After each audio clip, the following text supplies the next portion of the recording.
Hey guys, I picked June 12th because it's my parents' 50th anniversary, and as we celebrate it, I realize that I'm never going to reach that milestone.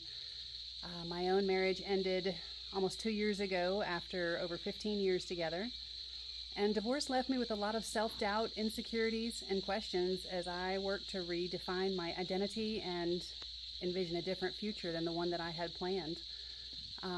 Thankfully, God has been faithful through that process. I've had amazing friends speaking truth into my life and continually pointing me back to His Word.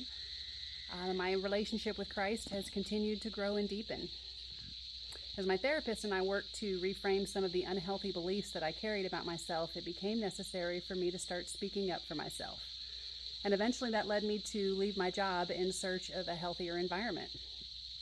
I worked out a long notice, and as my patients learned that I was leaving, they overwhelmed me with kindness.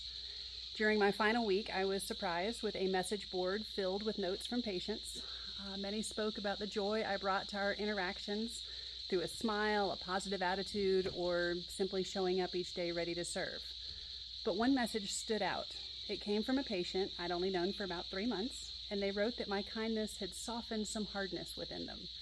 They described my spirit as light, bright, and beautiful, and thanked me for my friendship. I don't share that to pat myself on the back. In fact, I was shocked. I never would have guessed that this person was carrying that kind of burden. Their words were a gift, and I'll cherish that forever. These messages built me up and strengthened my confidence as I stepped into the next chapter of my life. But they also revealed something I haven't fully appreciated before.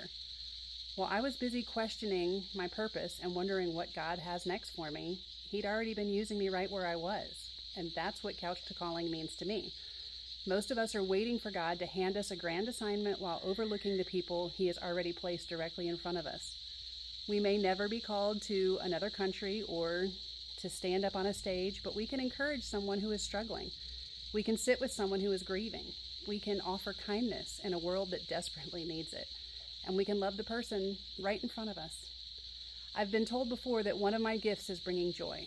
The irony is that I often struggle with depression and more recently anxiety. Yet God has repeatedly used the very areas where I have felt weakest to pour something meaningful into others. And maybe that's another reminder that our calling isn't about perfection. It's about our willingness. We don't have to have everything figured out before God can use us. We simply have to get up off the couch and say yes to the opportunities He places in front of us each day.